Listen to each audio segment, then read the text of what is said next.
بسم اللہ الرحمن الرحیم۔ ویلکم ٹو مائی چینل خواب کہانی۔ تمام ویڈیو اپڈیٹس کے لیے میرے چینل کو سبسکرائب کیجیے اور بیل نوٹیفیکیشن کو آن کر دیں۔ اگر آپ کو میری کہانی اچھی لگے تو اس کو لائک کیجیے اور زیادہ سے زیادہ شیئر کریں۔ ڈاکو کی بیوی۔ زرینہ کی نیند ٹوٹ گئی، پھر بھی وہ کاہلی کے مارے وہ چپ چاپ لیٹی رہی۔ اٹھتے اٹھتے بھی وہ اٹھ نہیں پا رہی تھی۔ اس نے یہ خوفناک خواب دیکھا کہ ایک زبردست زلزلہ آیا ہے جس میں ساری دنیا چکناچور ہو گئی ہے۔ اس کا دل بھی چکناچور ہوتا ہوا معلوم ہونے لگا۔ کسی منحوس اندیشے سے اس کا دل کانپ رہا تھا، سارا جسم کانپ رہا تھا۔ نہیں، اب اٹھنا ہی پڑے گا۔ اٹھتے ہوئے سورج کی سنہری کرنیں درخت کی چوٹی پر چمک رہی تھیں۔ چڑیاں کب کی شور و غل کرتی ہوئی اڑ چکی تھیں۔ بستی کی بہو بیٹیاں بھی تالاب کے کنارے پہنچ چکی تھیں۔ وہاں ان کی مجلس ہوتی تھی، برتن مانجے جا رہے تھے، ساتھ ہی ساتھ گپیں ہانکتی رہتی۔ سب اپنے اپنے گھروں کی پوشیدہ خبریں سنا رہی ہوتی۔ اس کے گھر میں ساس بھی نہیں تھی، کوئی اور بکھیڑا بھی نہیں تھا۔ میاں بیوی کا سنسار تھا، تمام بکھیڑوں سے پاک چھوٹا سا سنسار، مگر اس کا شوہر رات دن محنت کر کے بھی اس سنسار کو اچھی طرح نہیں چلا سکتا تھا۔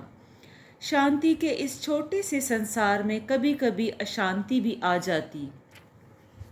اس کی سمجھ میں نہیں آتا تھا کہ اس طاقتور، توانا اور جوان شوہر کو محض 2 آدمیوں کی روزی حاصل کرنے میں اس قدر مشقت کیوں کرنی پڑتی ہے۔ وہ بستر سے اٹھ بیٹھی، بکھرے ہوئے بالوں کو سمیٹ کر کسی طرح سے انہیں باندھ لیا۔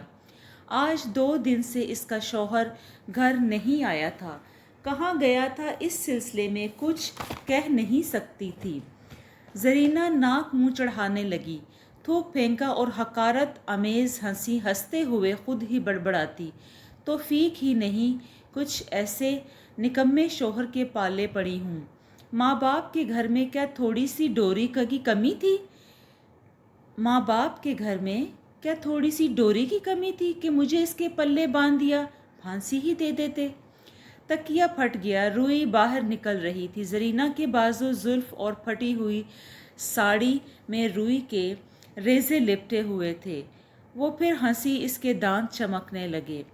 اشرف بھائی گھر میں ہو؟ او اشرف بھائی، کہتا ہوا شخص ایک دم سے آنگن میں داخل ہو گیا۔ عجیب قسم کا آدمی ہے، کہنا ہی نہیں سنتا، بس ایک دم سے گھر کے اندر داخل ہو گیا۔ زرینہ شرم سے سرخ ہو گئی، ہڑبڑا کر کھڑی ہو گئی، سر پر گھونگھٹ ڈال لیا، لیکن اس کی خوبصورت نازک کمر کھل گئی۔ بائیں ہاتھ سے کپڑا کھسکا کر کمر پہ ڈالا، کھمبے کی اوٹ میں جا کھڑی ہو کر نرم و نازک آواز سے بولی، وہ تو گھر نہیں ہے۔ گھر میں نہیں ہے تو وہ صبح صبح کہاں گیا؟ اس شخص نے کچھ اور آگے بڑھ کر پوچھا۔ زرینہ ایک ہی بات کہہ کے تو بے دم ہو رہی تھی، اس لیے اس مرتبہ اس سے کوئی جواب نہیں دیا، چپکے کھڑی رہی۔ اب وہ شخص برآمدے میں آ گیا۔ کہاں گیا ہے یہ؟ بتایا نہیں؟ کبوتر کے چھوٹے بچے کی طرح زرینہ کا نازک دل کانپ رہا تھا۔ اس کی زبان گنگ ہوئی جا رہی تھی۔ غیر مرد کے ساتھ بات کرنے کی اسے عادت ہی نہیں تھی۔ پھر بھی اس نے دل کی تمام طاقت جمع کر کے کہا، میں تو نہیں جانتی، آج وہ 2 دن سے گھر نہیں آئے ہیں۔ اب وہ شخص دانت نکال کر ہنسنے لگا۔ اس کی ہنسی دیکھ کر زرینہ سخت پریشان ہوئی۔ اس شخص کا مطلب کیا ہے کہ وہ زرینہ کو بہت ہی بے ڈھب آدمی معلوم ہوا۔ وہ شخص کچھ اور آگے بڑھ آیا، ایک دم سے دروازے کے قریب آ کر کھڑا ہو گیا، بولا، اشرف بھائی 2 دنوں سے گھر نہیں آیا، اب وہ آئے گا بھی نہیں۔ پھر بری طرح ہنسنے لگا۔ زرینہ کا جی دھک سے رہ گیا۔ وہ جھک گئی، رو پڑی اور چلا کر کہنے لگی، کیوں نہیں آئے گا؟ بتاؤ کیوں نہیں؟ کیا ہوا ہے انہیں؟ وہ کانپتے ہوئے بیٹھ گئی۔ اب وہ شخص طنزیہ ہنسی ہنستے ہوئے بولا، یہاں سے کچھ دور جو سونا ڈانگا چر ہے وہیں وہ ڈاکہ مارنے گیا ہے، مگر پکڑ کر جیل ڈال دیا گیا، اب حوالات میں بند ہے۔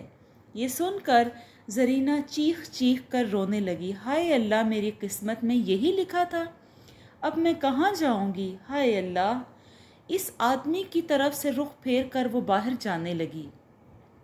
اس سے بولی، راستہ چھوڑو، میں اپنے جیٹ کو جا کر بلا لاؤں۔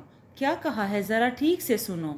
وہ آدمی اس مرتبہ اور بھی زور سے ہنسا اور کہنے لگا، تمہیں اب اسے بلانے کی ضرورت نہیں پڑے گی، تمہیں اسے اب بلانے کی ضرورت نہیں، ضرورت پڑی تو ہم لوگ خود ہی بلا لیں گے۔ دیکھتی نہیں باہر داروغہ صاحب کھڑے ہیں، وہ تمہارے گھر کی تلاشی لیں گے۔ اس شخص کے اشارے پر داروغہ صاحب گھر کے اندر داخل ہوئے۔ ساتھ ہی پولیس کے 5 آدمی اور گاؤں کے 2-4 معتبر لوگ بھی تھے۔ زرینہ کا جیٹ بھی ان کے ساتھ تھا۔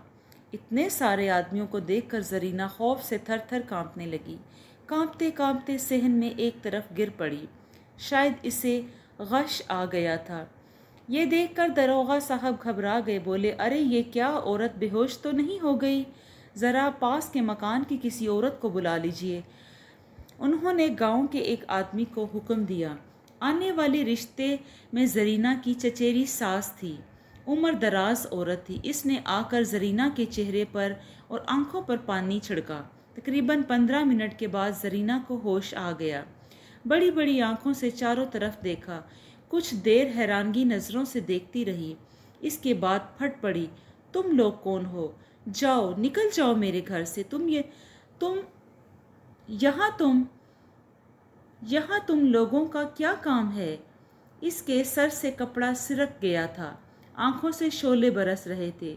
اس کی چچیا ساس اسے سمجھانے لگی۔ جیٹ سامنے آ کر کہنے لگا، کیا کہہ رہی ہو بے شرم، کیا کہہ رہی ہو؟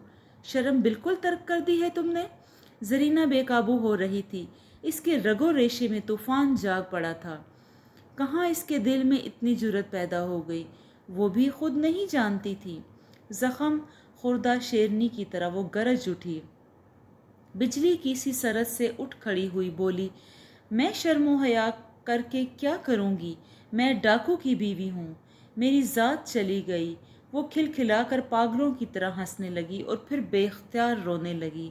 ایک مرتبہ پھر گر پڑی، شاید پھر سے غش آ گیا تھا۔